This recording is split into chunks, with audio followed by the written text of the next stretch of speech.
30 years old.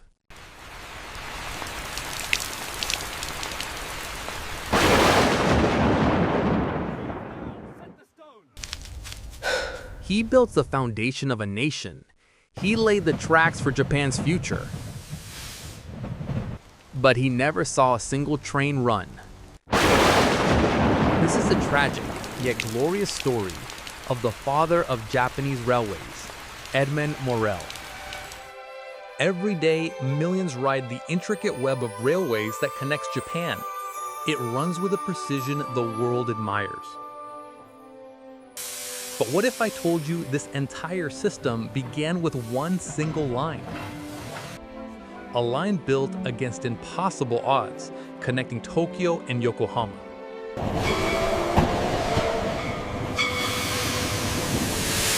And what if I told you the man who made it happen, an English engineer named Edmund Morel, would never live to see a single train run on it?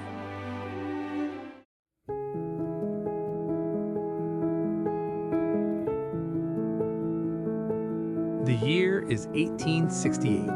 The samurai era has just ended. Japan's new Meiji government is desperate to catch up with the West. They need technology, infrastructure. They need a symbol of their new modern nation. That symbol would be the steam locomotive.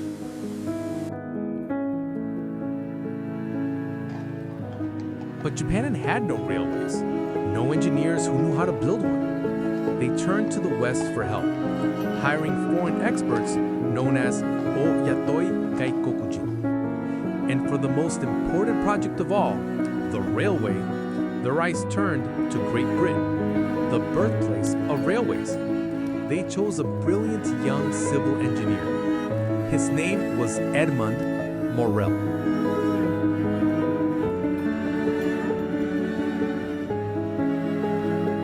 He was only 28 years old when he accepted the post of chief engineer for the Japanese government railways. In 1870, leaving behind a promising career, he embarked on the long voyage to Yokohama. His mission? Build Japan's first railway, connecting the new capital, Tokyo, to the main port, Yokohama.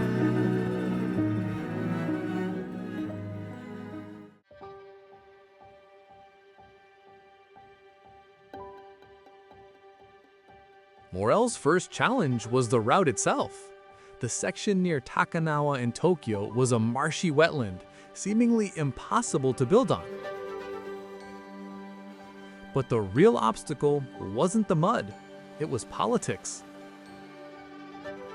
The powerful Ministry of War, citing military defense, refused to allow the railway to pass through their land in Takanawa. The project was at a standstill. The government was divided. It was then that Edmund Morel made a legendary proposal. He presented his idea to Shigenobu Okuma, the visionary leader driving the project. He declared, "If we cannot build on the land, we will build on the sea." It was an audacious, almost insane idea, but Okuma recognized the brilliance in the madness. He approved the plan. And so construction began on the Takanawa Embankment, a 2.7-kilometer causeway built directly into Tokyo Bay. It was an unprecedented feat of engineering, a testament to Morel's genius and defiance. Fast forward to 2020. During construction near Tokyo, workers unearthed something extraordinary beneath the modern city. It was Morel's original embankment. The stones were laid using traditional Japanese castle-building techniques, supporting Western iron rails.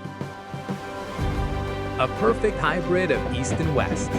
Buried for a century, Morel's ingenuity was finally brought back to life.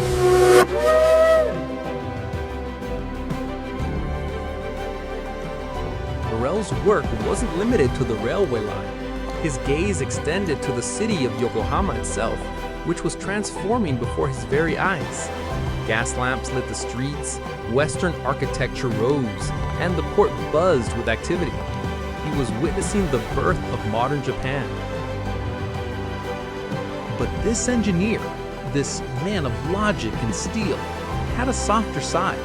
He fell deeply in love with this fusion of new and old. He was captivated by the landscape, the art, and the subtle beauty of everyday life. He wasn't just building on Japan, he was connecting with it.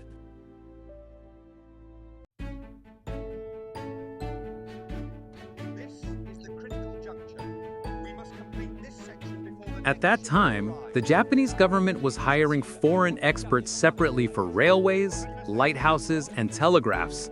It was chaotic and inefficient. Morel's vision went beyond steel and steam.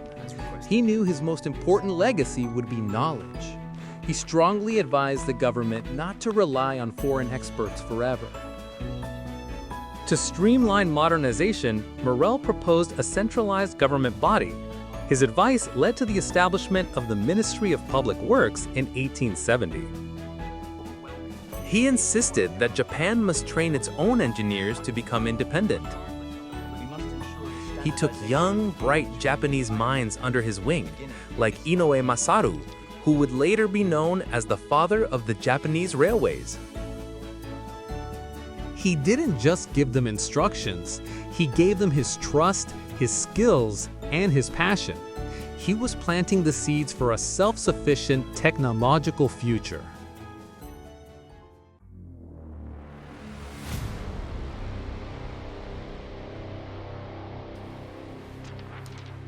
But the relentless pace, the 18-hour workdays, and the humid climate took a devastating toll. Morel contracted tuberculosis. He was not fighting alone. By his side was his English wife, Harriett. She had traveled all the way to Japan to be with him. Right there. That junction. He continued to work, even from his sickbed, his mind fixed on the railway's completion. But in October 1871, just 2 years after his arrival, Edmund Morel died. He was only 30 years old. Tragedy strikes in pairs. Just hours after Morel passed away, Harriett, exhausted and heartbroken, followed him in death. Less than a year later, in 1872, Japan's first railway officially opened with a grand ceremony. He never got to see it run.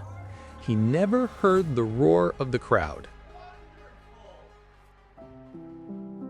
Today, the tracks he laid are part of the vast network of modern Japan.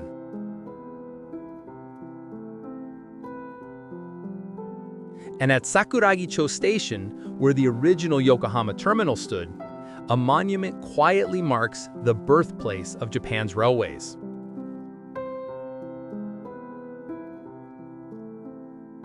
And not far from there, in the Yokohama Foreign General Cemetery, overlooking the port city he helped build, Edmund Morel rests beside his beloved wife. Even 150 years later, his legacy connects nations.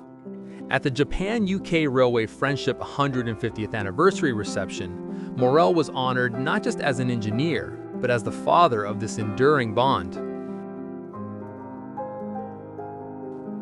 They were united in life across cultures, and they remain united in eternity, here in Yokohama. His tombstone is simple, but his legacy is monumental. The next time you ride a train in Japan, remember the young man who laid the first tracks, but never saw his destination. The father of Japanese railways, Edmund Morel.